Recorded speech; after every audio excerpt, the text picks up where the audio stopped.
اعوذ باللہ من الشیطان الرجیم بسم اللہ الرحمن الرحیم رب اشرح لی صدری ویسر لی امری واحلل عقدۃ من لسانی یفقهوا قولی رب زدنی علما رب زد فزد آمین ثم آمین اللهم صل علی سیدنا و مولانا محمد بعدد کل ذرۃ مئۃ الف مرہ وعلی آلہ وازواجہ وآبائہ وصحبہ وبارک وسلم وسلم علیہ۔ السلام علیکم ورحمۃ اللہ وبرکاتہ۔ آج ہم یہ میت کے حوالے سے 117 نمبر پیج پہ جو کفن سے متعلقہ مسائل ہیں ان کو پڑھیں گے، اور یہاں سے ہم جو ہے وہ تیسرا سوال جو ہے وہ شروع کرتے ہیں کہ نابالغ کو کتنا کفن دینا چاہیے۔ جو بچہ بالغ ہی نہیں ہوا یا عورت بالغ نہیں ہوئی تو اس کو کتنا کفن دینا چاہیے۔ جو نابالغ حد شہوت کو پہنچ گیا ہو وہ بالغ کے حکم میں ہے، یعنی بالغ کو کفن میں جتنے کپڑے دیے جاتے ہیں اسے بھی اتنے ہی دیے جائیں گے۔ اب یہ حد شہوت کیا ہے؟ حد شہوت لڑکوں میں یہ ہے کہ اس کا دل عورتوں کی طرف رغبت کرے، اور لڑکی میں حد شہوت یہ ہے کہ اسے دیکھ کر مرد کو اس کی طرف جو ہے وہ میلان پیدا ہو۔ اس کی اندازہ عمر لڑکوں میں 12 اور لڑکیوں میں 9 سال ہے۔ تو یہ ایک احتیاطاً حد ذکر کی گئی ہے، تو یہ عمر جو ہے وہ حد شہوت کو پہنچنے والی عمر ہے۔ تو اسی لیے جو ہے وہ اس عمر کے اندر جو ہے اگر کوئی فوت ہو جاتا ہے تو پھر اس کو کفن وہی دیا جاتا ہے جو بڑوں کا کفن ہے۔ اور ویسے بچوں کا کفن عام طور پہ کیا ہے کہ جس طرح 2 کپڑے ہیں، 2 کپڑوں میں جو ہے وہ ان کو کر دینا، اگر 3 پہنا دیے جاتے ہیں تو ان کے لیے بہتر ہے، اگر نہ 2 کپڑے بھی ان کے لیے کافی ہیں۔ جو لڑکے اور لڑکیاں حد شہوت کو ابھی نہ پہنچے ہوں بلکہ چھوٹے ہوں تو ان کے لیے کفن کتنا ہونا چاہیے۔ اب یہاں پہ وہ مسئلہ بھی واضح ہو جائے گا۔ چھوٹے لڑکے کو 1 کپڑا جبکہ لڑکی کو 2 کپڑے کا کفن دے سکتے ہیں۔ یہ دے سکنا مراد یہاں تک جواز ہے، دے سکتے ہیں۔ اگر لڑکے کو بھی 2 کپڑے دے دیے تو اچھے ہیں، اور بہتر یہ ہے کہ دونوں کو پورا پورا کفن دیں، اگرچہ 1 دن کا بچہ بھی کیوں نہ ہو۔ تو یہ ثواب کا کام ہے اور یہ جو ہے وہ بہتر ہے، اچھا ایک طریقہ ہے۔ تو انہوں نے یہاں پہ جوازی صورت ذکر کی ہے کہ اگر کوئی 1 میں دے دے لڑکے کو اور لڑکی کو 2 میں تو تب جائز ہے، تو اس میں حرج نہیں ہے، گناہ گار نہیں ہوگا۔ لیکن اگر اس سے زیادہ دیتا ہے جو سنت کفن ہے وہی پہنا دیتا ہے تو اللہ تعالیٰ اس کو جو ہے اس کا ثواب بھی دے گا، اور اس میں جو ہے وہ بہتری ہے اور اس میں اچھائی ہے۔ اگر کفن کے لیے نیا کپڑا دستیاب نہ ہو سکے تو کیا پرانے کپڑے سے کفن دے سکتے ہیں؟ پرانے کپڑے سے جو ہے وہ کفن دیا جا سکتا ہے، ہاں، لیکن دھلا ہوا ہونا چاہیے۔ وہ جو ہے وہ دھلا ہوا ہو، صاف ستھرا ہو، پاک ہو، اس میں جو ہے وہ آپ کفن دے سکتے ہیں۔ جس طرح لوگ جو ہے وہ کفن خرید لیتے ہیں اور رکھی رکھتے ہیں، پھر کوئی اگر عمرہ پہ یا حج پہ جاتا ہے اسے دیتے ہیں کہ اسے آب زمزم سے دھو لانا، یا کسی مقدس جگہ سے اس کو مس کر کے لے آنا، یا اس پانی سے جو ہے وہ دھوانا۔ تو یہ بھی جو ہے وہ ایک طریقہ ہوتا ہے برکت حاصل کرنے کا۔ ہمارے نزدیک تو یہ بالکل جائز اور درست ہے، اس میں کوئی حرج نہیں ہے۔ لیکن یہ دوسرے تنگ ذہن کے لوگ یہ کہتے ہیں یہ شرک ہے جی، اس سے کیا ہو جائے گا، اس سے کیا فائدہ ہو جائے گا۔ نبی پاک صلی اللہ علیہ وآلہ وسلم نے تو اپنا جبہ عبداللہ ابن ابی کو دے دیا تھا، اور آپ اس کی قبر میں بھی لیٹ گئے تھے، تو کیا فائدہ ہوا؟ وہ تھا تو منافق نہ، تو پھر بھی بچ نہیں سکا۔ تو ان چیزوں سے کوئی فائدہ نہیں ہوتا۔ لیکن ان کم بختوں اور کم عقلوں کو ابھی تک یہ بات سمجھ نہیں آئی، یہ جو واقعہ ہے عبداللہ ابن ابی والا، یہ جو ہے منافقین کے جنازہ پڑھنے کی حرمت سے پہلے کا ہے۔ اس کے بعد آپ نے ارشاد فرمایا تھا، اللہ تعالیٰ نے ارشاد فرمایا اللہ فلا تصلی علی احد منہم مات ابدا، اے محبوب اس کے بعد اگر آپ کوئی منافق مر جائے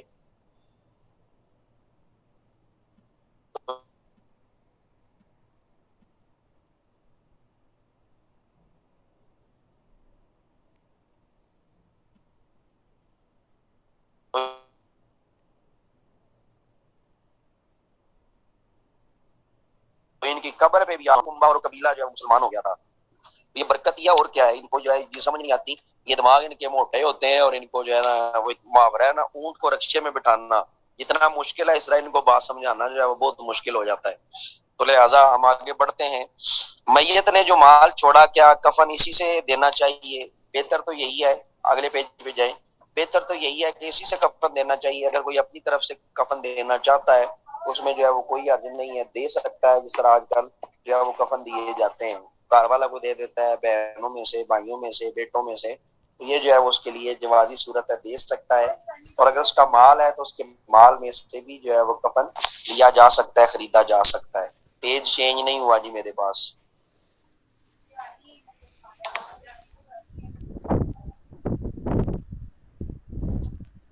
اس کے بعد جی پیج نمبر 118 پہ، کیا قرض خواہ مقروض میت کے مال سے کفن بنانے کو منع کر سکتا ہے؟ یعنی جو قرض خواہ ہے، جو جسے قرض چاہیے واپس، مقروض میت کے مال سے کفن بنانے کو، یعنی ایک آدمی مر گیا ہے اور اس کے اوپر قرضہ تھا، تو جس نے قرضہ لینا ہے واپس، کیا وہ منع کرے گا کہ اب اس مال سے جو ہے وہ اس کا کفن نہ بنانا، مجھے قرضہ واپس کرو؟ تو قرض خواہ کفن کفایت سے زیادہ کو منع کر سکتا ہے۔ جو کفن کفایت کرتا ہے، پیچھے ہم پڑھ چکے ہیں، مرد کے لیے 2 کپڑے ہیں، تو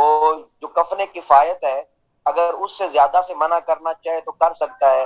اگر منع نہ کرے تو اس کی طرف سے اجازت سمجھی جائے گی، مگر یہ ممانعت کا حق بھی اسے اس وقت ہے جب میت مقروض کا چھوڑا ہوا مال قرض خواہ کے قرض سے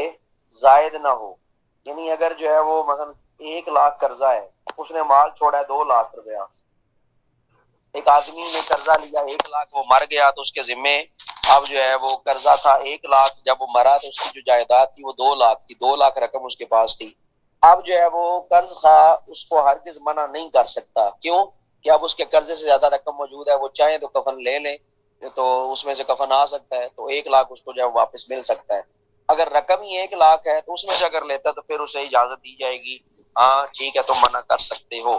ایسے ہوتا نہیں ہے، اتنا بھی کوئی بندہ بے رحم یا اتنا بھی کوئی جو ہے وہ بات دل نہیں ہوتا، یا اتنا بھی کوئی سخت دل نہیں ہوتا کہ وہ جو ہے وہ اس طرح کہے کہ میت پڑی ہو سامنے کہے کہ مجھے قرضہ واپس کرے۔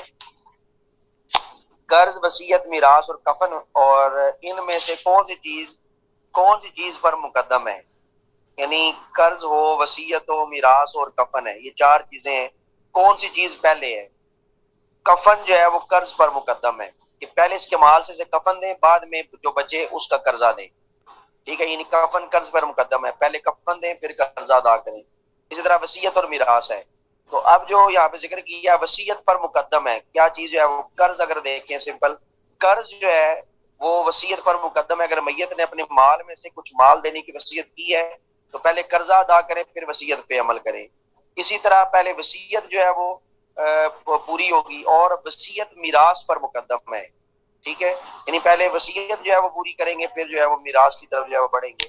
یہ کچھ مسائل انہوں نے ذکر کی ہے احتیاطاً یہاں پہ۔ میت نے مال نہیں چھوڑا تو کفن کہاں سے دیں؟ اب میت کے پاس مال ہی نہیں ہے تو پھر کہاں سے آئے گا؟ تو جس کے ذمہ اس کا خرچہ تھا کفن اس کے ذمہ ہے، یعنی میت جن کو سنبھالتی ہے یا جن کو سنبھالتا رہا ہے وہ زندگی میں، اپنے بچوں کو، بیوی کو، یا جو اس کے جو ذمہ داری میں لوگ تھے، یا اب ان کے ذمہ ہے کہ اس کو کفن دیں، ساری زندگی وہ ان کو سنبھالتا رہا، اب ان کا کام بنتا ہے کہ اس کو کفن دیں۔ اگر کوئی ایسا شخص نہ ہو جس سے کہ ذمہ اس کا خرچ تھا یا ہے تو صحیح، مگر وہ بہت غریب ہے، کفن دینے کی طاقت نہیں رکھتا، تو کیا کریں؟ پھر اس کا کفن بیت المال سے دیا جائے گا، اور اگر بیت المال بھی نہ ہو پھر کہاں سے دیں؟ تو پھر مسلمانوں پر دینا فرض ہے، ٹھیک ہے؟ یعنی بیت المال کا مطلب گورنمنٹ کے قائم کردہ ادارے ہوتے ہیں جن میں یہ چیزیں موجود ہوتی ہیں، تو پھر گورنمنٹ جو ہے وہ ذمہ داری ہے۔ اگر گورنمنٹ جو ہے وہ نہیں ہے، گورنمنٹ جو ہے وہ اس طرح کی نہ ہو، وہ گورنمنٹ ہو جو کہے کہ ہم نبی پاک صلی اللہ علیہ وسلم کی سیرت سے بھی آپ کو آزاد کر دیں گے، ہم نبی پاک صلی اللہ علیہ وسلم کی سیرت بھی جو ہے وہ یہاں پہ نہیں چلنے دیں گے، اس سے بھی آپ کو آزاد کر دیں گے، ہم جو ہے وہ حقیقی آزادی کی طرف ہیں، تو پھر جو ہے وہ ان سے امید رکھنی چاہیے، پھر مسلمان خود ہی کوشش کریں اور مسلمان خود ہی جو ہے وہ دیں، کیونکہ مسلمانوں پر اب جو ہے یہ فرض ہو جائے گا۔ اگر وہ کفن نہ دیں تو کیا ان پر گناہ لازم ہے؟ ہاں، سب گناہ گار ہوں گے۔ اگر ایک نے بھی نہ دیا تو سارے گناہ گار ہوں گے، اور پھر اس کا وبال جو ہے وہ پورے گاؤں پہ، پوری بستی پہ اترتا ہے۔ اگر وہاں کے مسلمانوں کے پاس بھی نہ ہو تو پھر کیا کریں؟ ایک کپڑے کی مقدار اور لوگوں سے سوال کر لیں، یعنی اب پھر لوگوں سے سوال کریں، کوئی تو دے دے گا۔ یعنی اگر اتنی بھی حالات خراب ہو گئے ہیں گاؤں کے کہ کسی کے پاس جو ہے وہ کفن کے لیے کپڑا ہی میسر نہیں ہے، دولت نہیں ہے، تو پھر وہ کیا کریں؟ وہ جو ہے وہ کسی سے مال ادھار لے لیں، کسی سے مانگ لیں کپڑا، تاکہ اس کو کفن پہنایا جا سکے۔ اگلے پیج پہ جائیں جی۔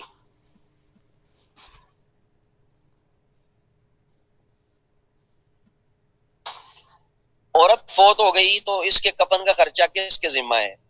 اس کے خامند کے ذمہ ہے، بشرطہ کہ موت کے وقت کوئی ایسی بات نہ پائی گئی ہو جس سے عورت کا نفقہ خامد سے جاتا رہا، مثلا خامد نے طلاق نہ دی ہوئی ہو، یا خامد نے الگ نہ کیا ہوا ہو، یا جو ہے عورت نے خلا نہ لی ہوئی ہو، باقاعدہ ان کا رشتہ جو ہے وہ موجود ہو، یعنی میاں بیوی وہ ہوں، اگر عورت فوت ہو جاتی ہے تو پھر خامد کے ذمہ یہ کہا جاتا ہے جی یہ نانکے دے لے کے آون گے، پیکے لے کے آئیں گے تو میکے والے دیں گے، سسرال والے دیں گے، یہ نہیں ہوتا، بلکہ یہ خامد کے ذمہ ہے، خامد کا حق ہے کہ خامد جو ہے اس کو کفن جو ہے وہ اس کا خرچہ دے۔ اگر عورت نے مال چھوڑا ہو تو کیا پھر بھی اس کا کفن خامد کے ذمہ؟ ہاں پھر بھی خامد کے ذمہ ہے، اگرچہ اس نے مال چھوڑا ہوا ہو تب بھی جو ہے وہ اس کے خامد کے ہی ذمہ ہے۔ اگر خامن فوت ہو جائے تو اس کی بیوی مالدار ہے تو کیا اس کی بیویوں پہ اس کا کفن دینا لازم ہے؟ عورت پر کفن دینا واجب نہیں ہے اگرچہ وہ مالدار ہی کیوں نہ ہو، یعنی اگر بیوی مالدار ہے، خامن مار گیا ہے، تو اب عورت کے ذمہ نہیں ہے کفن دینا، وہ عورت پہ واجب ہی نہیں ہے کفن دینا۔ یہ جو کہا گیا کہ فلاں پر کفن واجب ہے، تو اس سے کفن کی کون سی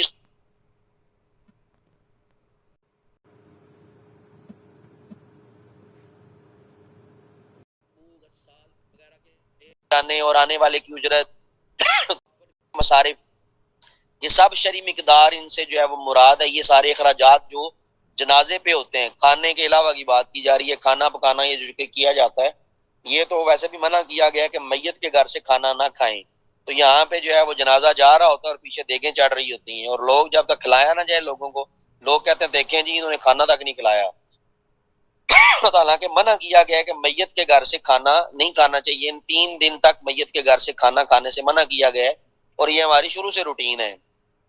ہمارا یہ شروع سے طریقہ کار رہا ہے، بے شک اپنی ہی فیملی کیوں نہ ہو یا اپنا ہی کیوں نہ ہو، اگر ہم کسی کی فوتگی پہ جائیں تو وہاں پہ کھانا ہم نہیں کھاتے، کیونکہ یہ شریعت نے جو چیز منع کی ہوئی ہے تو وہ چیز جو ہے وہ منع ہے، تو اس لیے جو ہے وہ بچ جانا چاہیے۔ اللہ تعالیٰ ہم سب کو اس مسئلے پر عمل کرنے کی بھی توفیق عطا فرمائے۔ اصال ثواب کے لیے جو خرچ کیا جاتا ہے، مثلا تیجا کروایا جاتا ہے 7واں 10واں 40واں، یا بعض جگہوں پر دفن کرنے کے بعد قبرستان میں کچھ تقسیم کیا جاتا ہے یا اور اخراجات کیے جاتے ہیں، تو کیا اس کے چھوڑے ہوئے مال سے یہ سب اخراجات ہوں گے؟ سب سے پہلی چیز یہ سمجھ لیں، تیجا کرنا جسے ہم چیلم کہتے ہیں، چیلم ہے جی آج، یا کل کہتے ہیں عام طور پہ، کل کہا جاتا ہے، 7واں کروا دیا جی، جمعرات کروائی ہے، آج 10 دن کے بعد ختم ہے، 40واں 40 دن کے بعد ختم کروایا ہے، یہ نہ تو فرض ہیں نہ یہ واجب ہیں، ٹھیک ہے، بلکہ ایک مستحب امر ہے، سنت بھی ان کو نہیں آپ کہہ سکتے، یہ ایک مستحب اور مباح امر ہے، ٹھیک ہے، اگر کوئی نہیں کرتا تو گناہگار نہیں ہوگا۔ یہ تیجا 7واں 10واں 40واں کروانے کا بنیادی مقصد کیا ہوتا ہے؟ ایصال ثواب کرنا، ٹھیک ہے، میت کو کچھ پڑھ کے ایصال کیا جاتا ہے، غریبوں کو کھانا کھلایا جاتا ہے، اور غریبوں سے دعائیں لی جاتی ہیں تاکہ غریب جو ہے وہ اس کے حق میں دعا کریں، تاکہ اللہ تعالیٰ اس میں جو ہے وہ پھر بخشش کا کوئی سامان جو ہے وہ فراہم کرے۔ تو ان چیزوں کو آپ نے سمجھنا ہے، یہی اصل مسلک ہمارا اہل سنت و جماعت بریلوی مسلک ہے۔ یہ تو ویسے بدنام کیا جاتا ہے نا، کھاندے ہی تیجا اندر 7واں اندر 10واں اندر 40واں، نہیں، یہ چیزیں جو ہیں مستحب کا درجہ رکھتی ہیں، مباح کا درجہ رکھتی ہیں، ہم اسے فرض نہیں کہتے، ہم اسے واجب بھی نہیں کہتے، بلکہ ہم یہاں تک صرف اتنا کہتے ہیں یہ مستحب ہے، ایصال ثواب کے لیے یہ چیزیں یا ان کا اہتمام کیا جاتا ہے۔ اصل مقصد ہوتا ہے غرباء کو کھلانا، غرباء کے اوپر صدقہ کرنا، تو جب غرباء کے اوپر صدقہ کیا جاتا ہے میت کی طرف سے، تو اللہ تعالیٰ میت کو اس کا جو ہے وہ ثواب عطا فرماتا ہے، تو یہ بھی آپ نے ذہن میں رکھنا ہے۔ یہ بار بار جو کہتے ہیں نا ایصال ثواب نہیں پہنچتا، ایصال ثواب نہیں پہنچتا، اللہ تعالیٰ نے جو ہے وہ ارشاد فرمایا ہے کہ جو ہے وہ انسان کے لیے وہی کچھ ہے جو وہ کرتا ہے، ٹھیک ہے، تو جو انسان عمل کرتا ہے وہ اس کا نتیجہ جو ہے وہ صحیح دینا پڑتا ہے، تو یہی چیزیں ایک آیت پڑھی جاتی ہے، تو یہ آیت ذہن میں رکھیں کہ جو کہا جاتا ہے نا کہ انسان کے لیے وہی کچھ ہے جس کی وہ کوشش کرتا ہے، لیس للانسان الا ما سعی، یہ آیت منسوخ ہو چکی ہے، یہ بھی ذہن میں رکھنا ہے، اس آیت کا حکم منسوخ ہو چکا ہے، بلکہ اس کی جگہ پہ اب کیا ہے، ایک کا عمل دوسرے کو فائدہ دیتا ہے، یہ ذہن میں رکھنا اب آپ نے۔ وہ بات اپنی جگہ بالکل درست ہے، ٹھیک ہے کہ انسان کے مرنے پر اس کے اعمال ختم ہو جاتے ہیں، لیکن یہ ہرگز نہیں ہے کہ ثواب نہیں پہنچتا، ثواب پہنچتا ہے، لیس للانسان الا ما سعی، یہ آیت منسوخ ہو چکی ہے اور منسوخ پر عمل نہیں کیا جاتا، یہ ذہن میں رکھیے گا۔ اور اگر کوئی کسی کی طرف سے عمل کرتا ہے، جس طرح قرآن پاک پڑھا جاتا ہے، اگر ایک بچہ قرآن پاک پڑھنے جاتا ہے اور بیٹھ کے بسم اللہ الرحمن الرحیم الحمدللہ رب العالمین شروع کرتا ہے، اس کا والد دنیا سے چلا گیا تو اللہ تعالیٰ اس بچے کے پڑھنے کی وجہ سے اس کے والد کی بخشش کر دیتا ہے، تو یہ صدقہ جاریہ ہوتا ہے، ٹھیک ہے، تو یہ چیزیں جو ہے وہ ہم نے سیکھنی ہیں۔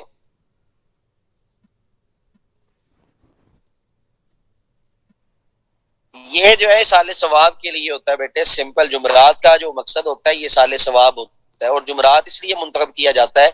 جو احادیث مبارکہ ہیں کچھ اس پر دلالت کرتی ہیں۔ سیاہ ستہ میں وہ احادیث موجود تو نہیں ہے، لیکن سیاہ ستہ کے علاوہ جو باقی احادیث کے ذخائر ہیں ان میں باقاعدہ یہ روایات موجود ہیں کہ جمعرات کے دن باقاعدہ جو ہے وہ ارواح جو ہے وہ آتی ہیں، اور جو ہے وہ جب ان کو سال ثواب کیا جاتا ہے تو وہ خوش ہو کے دوسری ارواح سے کہتی ہیں دیکھو آج ہمارے فلان نے جو ہے وہ ہمیں سال ثواب کیا، تو یہ ان کے لیے خوشی کا باعث ہوتا ہے، خوشی کا سامان ہوتا ہے، اس لیے جمعرات کو جو ہے وہ اس کا اہتمام کیا جاتا ہے۔ تو یہ باقی لوگ نہیں مانتے کہ روحیں آتی ہیں یا نہیں آتی، انہیں ابن تیمیہ کو پڑھنا چاہیے یا انہیں علامہ ابن قیم کو پڑھنا چاہیے، یہ وہابیوں کے سرپنچ ہیں بہت بڑے، تو یہ باقاعدہ مانتے ہیں کہ جمعرات کو روحیں آتی ہیں۔ شاہ عبدالحق محدث دہلوی علیہ الرحمہ جیسا بندہ جو مجدد بھی ہے مجتہد بھی ہے، وہ اگر کہہ سکتے ہیں کہ روحیں آتی ہیں، یہ چھوٹے موٹے دستانہ پارٹی کو تو ہم سمجھتی کچھ نہیں ہے نا۔ تو ان چیزوں کو سمجھنا ہے، یہ صرف ایک مستحب عمل ہے، سال ثواب ہے، اگر کوئی کرتا ہے تو ٹھیک، اگر کوئی نہیں کرتا تو اس کو جو ہے وہ تہمت نہیں لگائی جائے گی کہ دیکھیں جی یہ ختم ہی نہیں کر رہا، یہ جمعرات ہی نہیں کروا رہا، جس طرح رواج ہوتا ہے خاندانوں میں جمعراتیں کروانے کا، آج جمعرات جو ہے فلاں کی طرف سے، آج فلاں کی طرف سے، فلاں کی طرف سے ہے۔ اگر نیت صدقہ کی ہے تو پھر تو کوئی حرج نہیں ہے، غریبوں کو کھلانا مقصود ہے کوئی حرج نہیں ہے، نیت سال ثواب ہے تو کوئی مقصود نہیں ہے۔ اگر صرف جو ہے وہ بری اتارنا مقصود ہے، بری اتارنا جسے کہتے ہیں باری اتارنا، اگر وہ مقصود ہے تو پھر اس کا میرے نزدیک کوئی جواز نہیں ہے، اور نہ ہی کوئی جو ہے وہ میں اس کو اچھا سمجھتا ہوں کہ سب دکھاوے کے لیے کیا جائے کہ چاچا نے جناب آج جمعرات کروائی ہے، تایا نے کروائی ہے، خالان نے کروائی ہے، پھوپھو نے کروائی ہے، تو یہ ہم غلط ڈائریکشن میں جا رہے ہیں، ہمیں سمجھنا ہے ان چیزوں کو۔ اس کے بعد اگر وارثان میں نابالغ بھی ہوں اور بالغ بھی تو کیا اس کے چھوڑے ہوئے مال سے اخراجات جو ہے وہ کیے جا سکتے ہیں۔ تقسیم وراثت کے بعد بالغ اپنے حصے سے خرچ کر سکتے ہیں، مشترکہ سے نہیں کر سکتے۔ جن کو جائیداد مل جائے نا، وراثت مل جائے، پھر وہ اپنی مرضی سے خرچ کریں، تیجے پہ لگائیں، چوتھے پہ لگائیں، پانچویں پہ لگائیں، ساتویں، 10ویں، 40ویں پہ لگائیں، کوئی حرج نہیں ہے۔ تو یہ آج کے جو ہے وہ مسائل ہم نے سیکھے ہیں، آج ہم اتنا ہی پڑھیں گے، ابھی جو ہے نماز کا بھی وقت ہے کیونکہ ہماری ادھر 8:15 جماعت ہے، تو اب میں بھی اجازت چاہوں گا۔ اللہ تعالی ہم سب کو ان مسائل کو سمجھ کر عمل کرنے کی توفیق عطا فرمائے۔ السلام علیکم ورحمۃ اللہ وبرکاتہ۔